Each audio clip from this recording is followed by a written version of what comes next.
नमस्कार साथियों, स्वागत है आपका विज़न एकेडमी की ऑनलाइन क्लास में। देखिए, आज हम फर्स्ट ग्रेड के लिए एक और ड्रामा करने जा रहे हैं।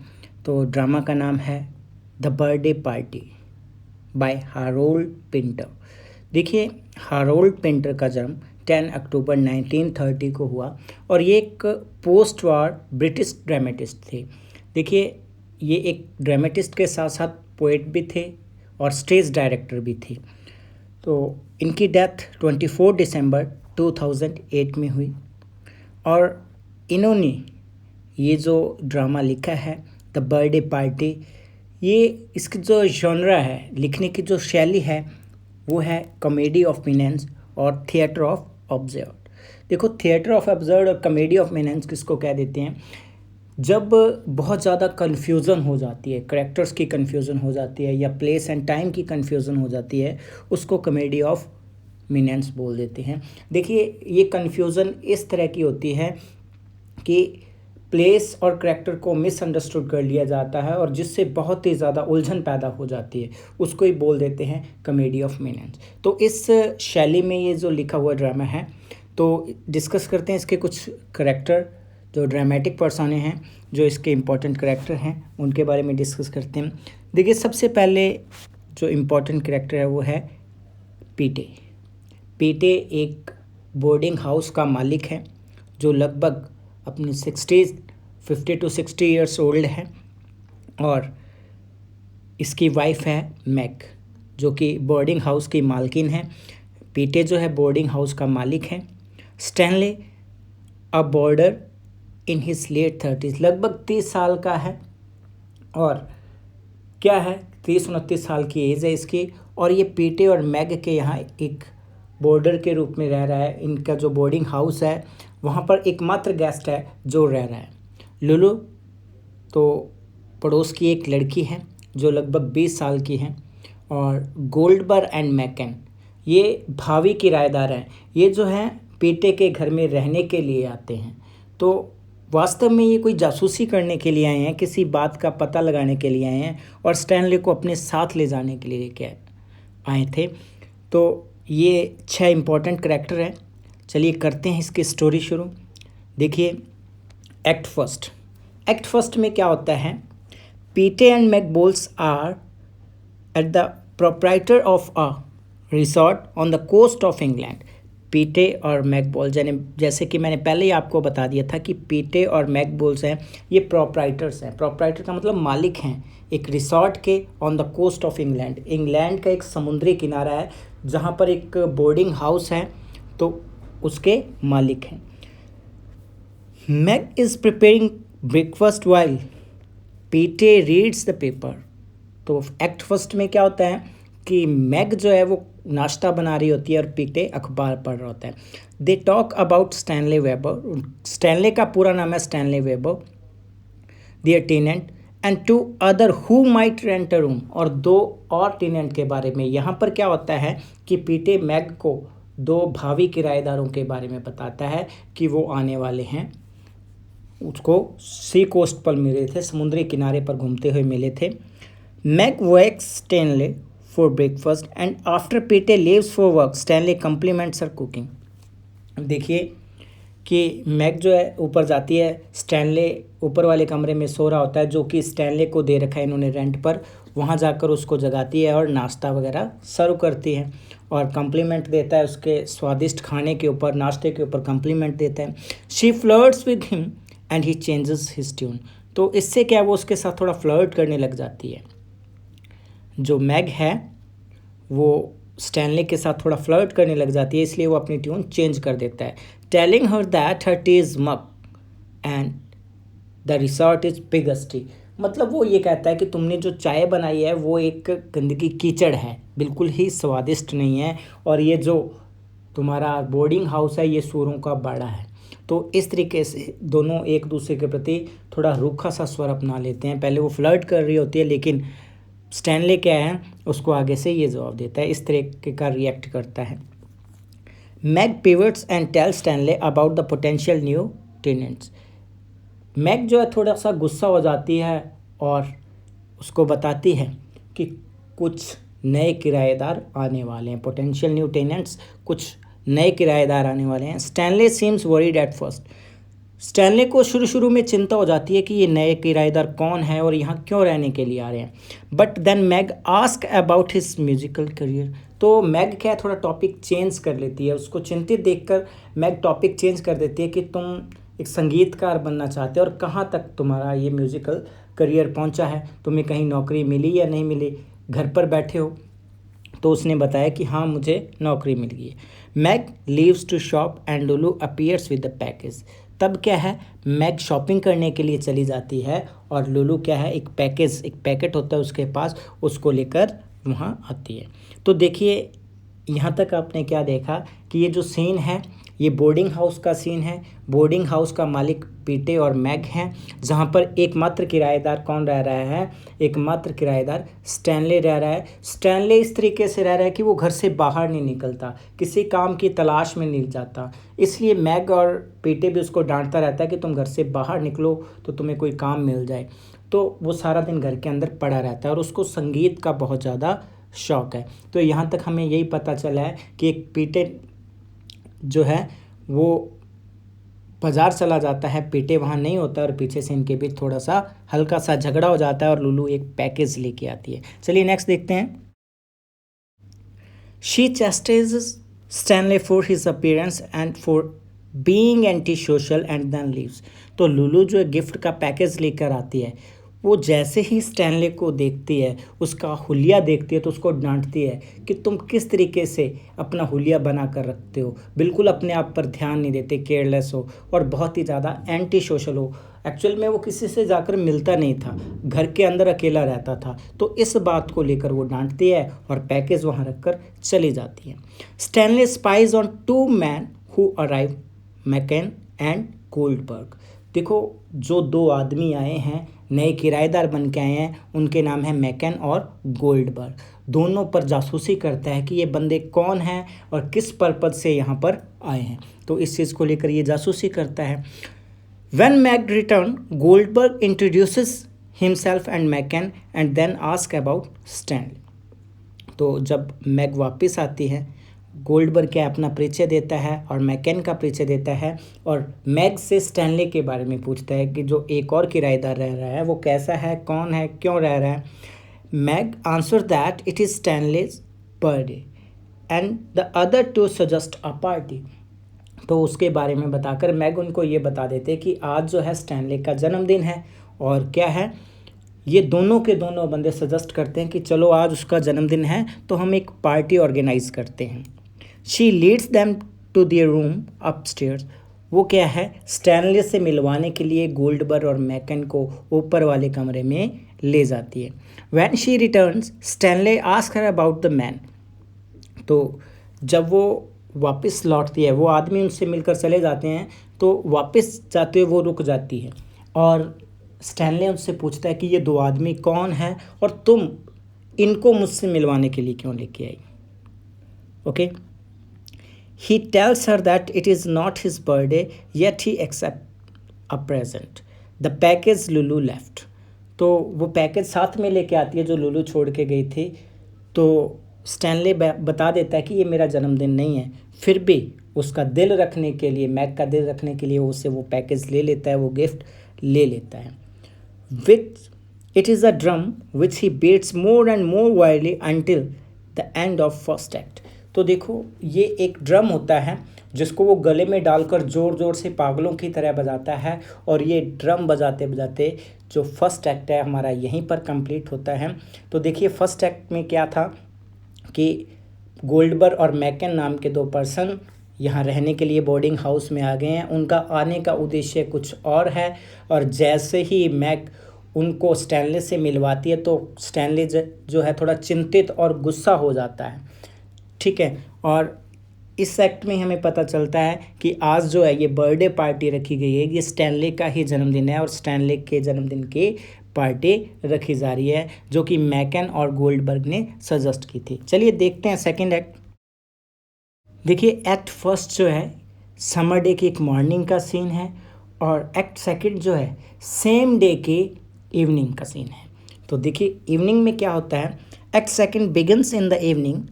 McCann is ripping Pete's newspaper apart. McCann के पास जो उनके पास किराएदार आए हैं तो पेटे के न्यूज़पेपर को टुकड़ों में बांट रहा है, उसको अलग अलग कर रहा है. Stanley enters and the two discuss the birthday party. तभी क्या स्टैनले आता है और मैकन और स्टैनले आपस में बर्थडे पार्टी को लेकर डिस्कस करते हैं, विचार विमर्श करते हैं. Stanley tells McCann that he would prefer to celebrate by himself. तो स्टैनले जो है वो मैकन को बता देता है कि देखो मैं किसी के साथ पार्टी वगैरह में शामिल नहीं होना चाहता, मेरा बर्थडे है, मैं खुद सेलिब्रेट कर लूँगा, मुझे किसी तरह की पार्टी में शामिल नहीं होना है. But McCann insist to attend his party. लेकिन मैकन कहता है कि हम तुम्हारे बर्थडे पर पार्टी ऑर्गेनाइज़ कर रहे हैं, तुम्हें कोई पार्टी ऑर्गेनाइज़ करने की ज़रूरत नहीं है, हम मिलकर तुम्हारे लिए एक पार्टी ऑर्गेनाइज़ कर रहे हैं, तुम्हें उसको अटेंड करना ही पड़ेगा. उसको जोर डालकर कहता है कि हम इतना कर रहे हैं तुम्हारे लिए तो एक पार्टी तो तुम अटेंड कर सकते हो. तो उसको इंसिस्ट करता है, उस पर पूरा जोर डालता है. Stanley attempts to leave the resort. तो स्टैनले कोशिश करता है कि इस रिसोर्ट को छोड़कर, इस बोर्डिंग हाउस को छोड़कर मैं चला जाऊं. But McCann stops him. McCann उसको रोक लेता है कि जाना नहीं है. Insisting they have met before. और जोर डालकर कहता है कि मैं तुमसे पहले भी कभी मिला हूँ, मैंने तुम्हें कभी कहीं देखा है. Stanley plans to return home and tells McCann he is the same man he always was in spite of his drinking. तो स्टैनले प्लान करता है कि मैं यहाँ से चला जाऊँ, अपने घर वापस लौट जाऊँ और उसको बता दूँ कि मैं वही आदमी हूँ, सिर्फ मैं शराब पीता हूँ और शराब पीने के कारण मेरा हुलिया ऐसा हो गया है. मैंने कुछ दिखावा करने की कोशिश नहीं की है और ना ही कुछ छुपाने की कोशिश की है. He becomes more upset as he can not figure out why McCann and Goldberg are there. तो बहुत ज़्यादा परेशान हो जाता है क्योंकि वो इस बात का पता नहीं लगा पा रहा था कि मैकन और गोल्डबर्ग वहाँ क्यों आए हैं, उनका आने का रीज़न क्या और उसको फॉलो क्यों कर रहे हैं. Protesting that what he sad was sad in error. तब वो विरोध करता है, ठीक है, इस बात का कि जो कुछ भी मैंने बोल दिया तुम्हें वो मैंने जाने अनजाने में गलती में बोल दिया. देखो यहाँ इनके बीच थोड़ा सा मनमुटाव सा हो जाता है. वो इस पर आरोप लगाता है, ठीक है, वो कहता है कि मैं तुमसे कभी मिला हूँ, ये कहता है मैं नहीं मिला. तो ये कुछ ज़्यादा बोल देता है. उसके बाद ये उससे सॉरी फील करता है कि मैंने तुम्हें जो कुछ भी कहा गलती से कह दिया. Goldberg and Petey arrive. तभी गोल्डबर्ग और पीटे वहाँ आ जाते हैं. And introductions are made. आपस में जान पहचान करवाई जाती है सबकी. Petey tells them he will miss Stanley's party because it is his chess night. तो पीटे उसको बताता है कि देखो पार्टी जो है तुम ऑर्गेनाइज़ कर रहे हो, तुम एंजॉय कर लेना, पार्टी में मैं शामिल नहीं हो पाऊँगा क्योंकि मेरी चेस नाइट है, क्लब में मैंने चेस खेलनी है जाके और आज मेरी चेस की गेम है, उसको मैं मिस नहीं कर सकता, तो इसलिए मैं पार्टी में नहीं आ पाऊँगा. ये कहकर वो वहाँ से चला जाता है. Petey and McKeon exit. पीटे और मैकन वहाँ से चले जाते हैं. And Stanley turns his sofa towards Goldberg trying to convince him to leave the resort. तब वो क्या है, स्टैनले गोल्डबर्ग की तरफ जाता है और प्रयास करता है कि किसी ना किसी तरीके से वो गोल्डबर्ग और मैकन को यहाँ से भगा दे. उनको कहता है कि समझाने की कोशिश करता है कि तुम यहाँ किस लिए आए हो, चले जाओ, ये अच्छा नहीं है रिसोर्ट. बहुत सी बातें करता है. वो ये चाहता है कि मैकन और गोल्डबर्ग यहाँ से चला जाए. Goldberg resist Stanley's attempt talking about life and celebrating it. तो गोल्डबर्ग है वो भी बहुत चालाक है, वो विरोध करता है. वो कहता है भी हम नहीं जाएंगे.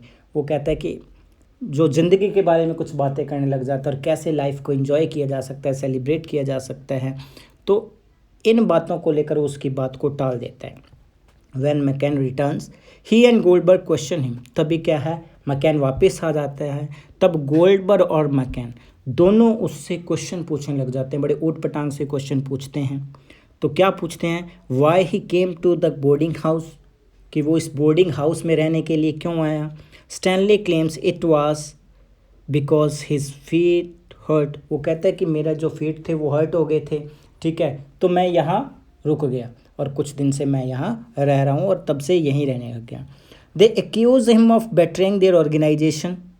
वो इस पर आरोप लगाते हैं कि तुमने हमारी ऑर्गेनाइजेशन को भी धोखा दिया है, तुम एक संस्था को धोखा दे के आए हो. Being a traitor to the cloth. और तुमने ये जो अपने कपड़े वगैरह है वो चेंज कर रखे हैं, अपना हुलिया बदल लिया है और हमारी एक ऑर्गेनाइजेशन थी उसको भी तुमने चीट किया है।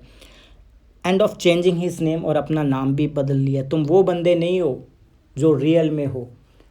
तुम दिखावे के लिए अपना नाम स्टैनले रख रखा है, तुमने अपने वस्त्र चेंज कर रखे हैं, तुमने हमारी ऑर्गेनाइजेशन को धोखा दिया है और बहुत बड़े चीटर हो तुम। They claim he left a girl at the alter, तो वो ये भी दावा प्रस्तुत करते हैं कि तुम्हारी एक बेटी थी छोटी, तुमने उसको मरने के लिए छोड़ दिया। तुम्हारी एक बेटी भी थी, okay. But also claim that he once had a wife whom he killed either by poison or by beating her to death। और इसके अलावा वो ये भी कहते हैं कि तुमने एक छोटी बच्ची को मरने के लिए तो छोड़ ही दिया है, तुम्हारी पत्नी थी, एक समय था तुम्हारी पत्नी थी जिसको तुमने या तो जहर देकर मार दिया है या फिर उसको पीट कर मार दिया है। मतलब बहुत बड़े बड़े आरोप लगाते हैं कि हमारी ऑर्गेनाइजेशन को तुमने धोखा दिया, तुम फॉल्स नेम से रह रहे हो, तुमने अपना वेश बदल रखा है और तुमने अपनी बेटी को मरने के लिए छोड़ दिया, अपनी पत्नी को पीट कर मार दिया या जहर देकर मार दिया। ये सारे आरोप लगाते हैं कि तुम वास्तव में स्टैनले नहीं हो, तुम कोई और पर्सन हो जिसको हम ढूंढ रहे हैं, तुम वो हो, okay. They insist he is dead because he does not relate, तो वो इस बात पर जोर डालते हैं कि तुम बिल्कुल मर चुके हो, क्योंकि सच्चे अर्थों में तुम जीवित नहीं हो, क्योंकि तुमने अपना नाम पहचान सब कुछ बदल रखा है, तो तुम मृत व्यक्ति के समान हो। At that point, Meg, dressed for the birthday party, enters the room playing the toy drum। तभी क्या होता है, मैग जो है बर्थडे पार्टी वाली ड्रेस पहनकर वहाँ आ जाती है, टॉय ड्रम था उसको बजाते हुए वहाँ आ जाती है। The lights are turned back on as Lulu arrives for the party, तो पार्टी के लिए वापस लुलू भी आ जाती है, ओके। और मैग भी आ गई थी और पार्टी शुरू हो जाती है। Meg tries to get Stanley to dance, Meg चाहती है कि स्टैनली उसके साथ डांस करे, दो ही रिफ्यूज़ेस, लेकिन वो मना कर देता है, वो डांस करने से मना कर देता है। While Lulu and Goldberg flirt, और लुलू और गोल्डबर्ग आपस में फ्लर्ट करने लग जाते हैं। मकैन सिंग्स, और मकैन गीत गाने लग जाता है। इस तरीके से सारे पार्टी को एंजॉय कर रहे थे। They decide to play game of blind man's bluff, तो वो एक ब्लाइंड मैन्स ब्लफ नाम का एक गेम खेलना चाहते हैं। ये एक ऐसा गेम है जिसमें कि आंखों पर पट्टी बांधकर एक व्यक्ति सभी को पकड़ता है और जो उसके हाथ में आ जाता है फिर उसको आंखों पर पट्टी बांध के दूसरों को पकड़ना होता था। तो ऐसा गेम वो खेलने लग जाते हैं।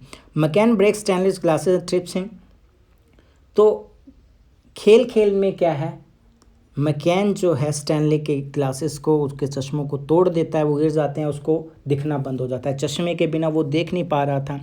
Stanley tries to strangle Meg, तो उसको कुछ दिख नहीं रहा था और उसकी आंखों पर भी पट्टी बंधी हुई थी। अब इस स्टैनली की बारी थी, तो वो मैग को पकड़ लेता है और उसका गला दबाने की कोशिश करता है।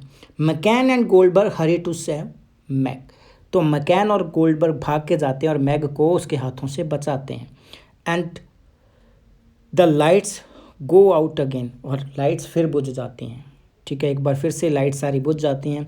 When McCann finds a flash light Stanley seems to attack Lulu, तो अचानक मकैन के हाथ में एक फ्लैश लाइट लग जाती है और जैसे उसको जलाया जाता है और सीन क्या आता है देखने को ऐसा मिलता है जैसे कि स्टैनली अब लुलू पर अटैक कर रहा था, उसके ऊपर गिरा पड़ा था। तो इस तरीके से बड़ा अजीब लग रहा था, जैसे वो उसको रेप करने वाला हो या उस पर अटैक करने वाला हो। The other move towards him and curtain falls, तो सभी के सभी बंदे उसकी तरफ जाते हैं और लुलू को वहाँ से बचाने की कोशिश करते हैं और इसी पर पर्दा गिरता है। तो फर्स्ट डे की जो इवनिंग थी वो भी कंप्लीट हो जाती है। एक्ट थर्ड नेक्स्ट मॉर्निंग का है, चलिए देखते हैं act third. Act third begins the next morning. Once more Petey is at the table reading the paper, तो पार्टी कंप्लीट हो जाती है।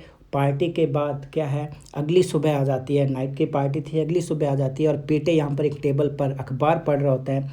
Meg pours Petey tea after explaining that McCann and Goldberg ate the whole breakfast, तो Meg जो है पीटे को चाय डाल कर देती है और कहते हैं कि मकैन और गोल्डबर्ग ने जितना भी ब्रेकफास्ट बनाया था, नाश्ता बनाया था, वो सारा का सारा उन्होंने खा लिया।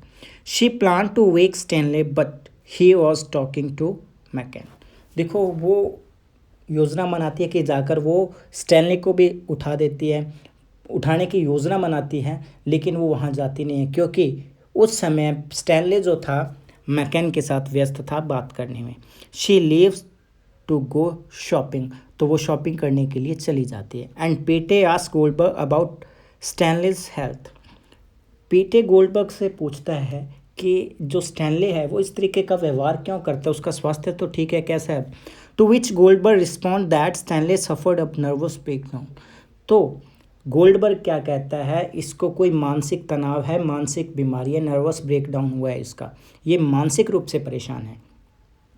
पीटे offers to get a doctor but Goldberg assures him that it is not necessary. Petey कहता है कि चलो अगर ऐसा है तो इसके लिए कोई डॉक्टर वगैरह बुला के लाओ या इसको किसी अच्छे डॉक्टर के पास दिखाओ। लेकिन गोल्डबर्ग कह देता है, उसको एश्योर कर देता है कि डॉक्टर की कोई ज़रूरत नहीं है, ये ठीक हो जाएगा। McCann leaves the room and quickly returns with clean shaven Stanley. तो मैकेन वहाँ से चला जाता है और तुरंत स्टैनली को लेकर आता है, और स्टैनली ने अब क्लीन शेव की होती है, बिल्कुल उसका हुलिया चेंज होता है। Who holds his broken glasses in his hands as he sits quietly in a chair. तो वो कुर्सी पर जाकर स्टैनली बैठ जाता है और उसके पास क्या है, उसका टूटा हुआ चश्मा होता है, वो लेकर वहाँ बैठ जाता है। Goldberg compliments Stanley appears and promises to buy him new pair of glasses. अब गोल्डबर्ग जो है उसका हुलिया देखकर उस पर कम्प्लीमेंट देता है कि तुम बहुत ही अच्छे लग रहे हो, और उसको प्रॉमिस करता है कि गलती से तुम्हारा जो चश्मा है मेरे से टूट गया है, मैं तुम्हें नया खरीद के दे दूँगा।